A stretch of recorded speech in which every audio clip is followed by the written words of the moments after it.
ரமேஷ் சேதுராமன் அவர்களும் இணைந்திருக்கிறார்.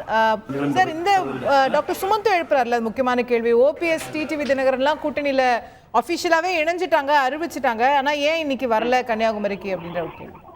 இல்ல, ரொம்ப முக்கியமான விஷயம் நீங்க ஒன்னத்தை பார்க்கணும். நீங்க எந்தெந்த இடத்துல யார் யாருக்கு அதிகப்படியான ஓட்டுகள் இருக்கு அப்படிங்கறத வச்சுதான் நீங்க ஒவ்வொரு மேடையிலயும் நீங்க கூட்டணி கட்சிகளை ஏத்துறீங்களா இல்லையா அப்படிங்கறது. இப்ப சவுத் அப்படின்னு நீங்க எடுத்தீங்கன்னா, இப்போ நீங்க வந்து திருப்பூர்ல ஓட்டு இருந்ததா, அவர் ஏன் ஏறினாரு? இல்ல, அதுதான் சொல்றேன், நீங்க கேக்குறது லாஜிக்கலி கரெக்ட். ஆனா அது முன்னாடி ஏர்லியர் அனௌன்ஸ்மெண்ட்ங்கிற ஆஸ்பெக்ட்ல. ஆனா இப்போ நான் எப்படி பாக்குறேன் அப்படின்னு சொன்னாக்க, இதுல பல டைனமிக்ஸ் வந்து இன்னும் வந்து பேசப்பட்டு கொண்டு இருக்கிறது.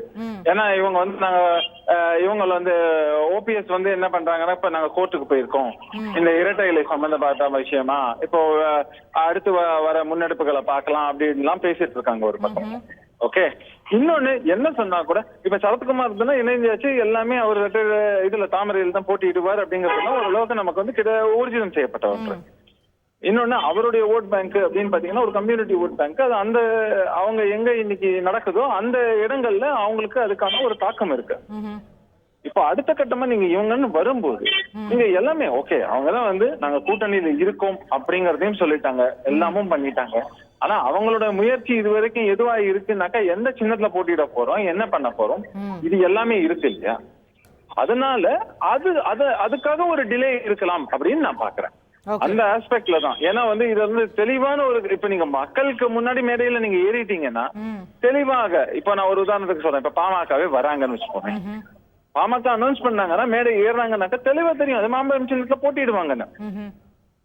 ஏன்னா இதுல வந்து நீங்க பல வியூகங்களை நீங்க வந்து கவனத்துல எடுத்துக்க வேண்டி இருக்கும் இல்லையா? இப்ப நாளைக்கே என்ன சொல்லலாம், ஒருவேளை இல்ல நம்ம வந்து எல்லா சப்போர்ட்டும் நம்ம கொடுப்போம், ஆனா நம்ம அதுக்கு இன்ஸ்பேக்ட் அதுக்கு பதிலா ராஜ்யசபாவோ அந்த மாதிரி பண்ணிக்கலாம்னு கூட ஒரு அண்டர்ஸ்டாண்டிங் இருக்கலாம்.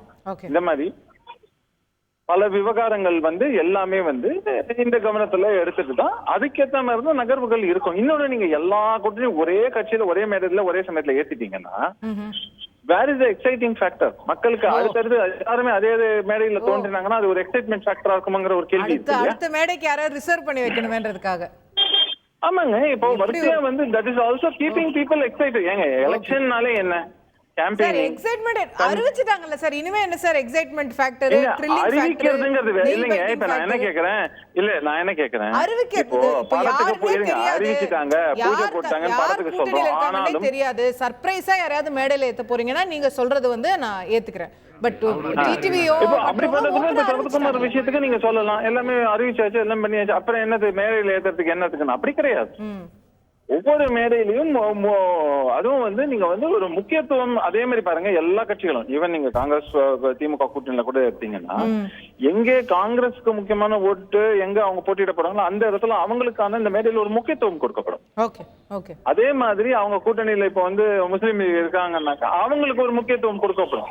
விடுதலை சிறுத்தைகள் கட்சினா அவங்க நிற்கக்கூடிய தொகுதியில அங்கே முதன்மைப்படுத்தப்படுவது அவங்களா இருப்பாங்க. இது எல்லாமே எக்ஸைட்டிங் ஃபேக்டர்ஸ்ங்கிறது இருக்கு இல்லையா? தனித்தனியாவும் கூட்டங்கள் நடைபெறும்ங்கிறதையும் பாக்குறோம். ஏன் மேடையில போல அப்ப ரிஸ்டான்னு நம்ம கேட்போமா? ஒரு சில இதுல வந்து இப்ப திமுக போட்டியிடுது அப்படின்னாக்க ஒருவேளை விடுதலை சிறுத்தைகளோ காங்கிரஸ் பங்கு பெறலன்னு கூட வச்சுக்கோமே, தனித்தனியா கூட்டம் நடத்தா அப்ப என்ன ரிஸ்ட்னு நம்ம சொல்லுவோமா? இப்ப இதுதான் விஷயம் நான் பாக்குறேன். செய்திகளை உடனுக்குடன் தெரிந்து கொள்ள உடனே சப்ஸ்கிரைப் பண்ணுங்க.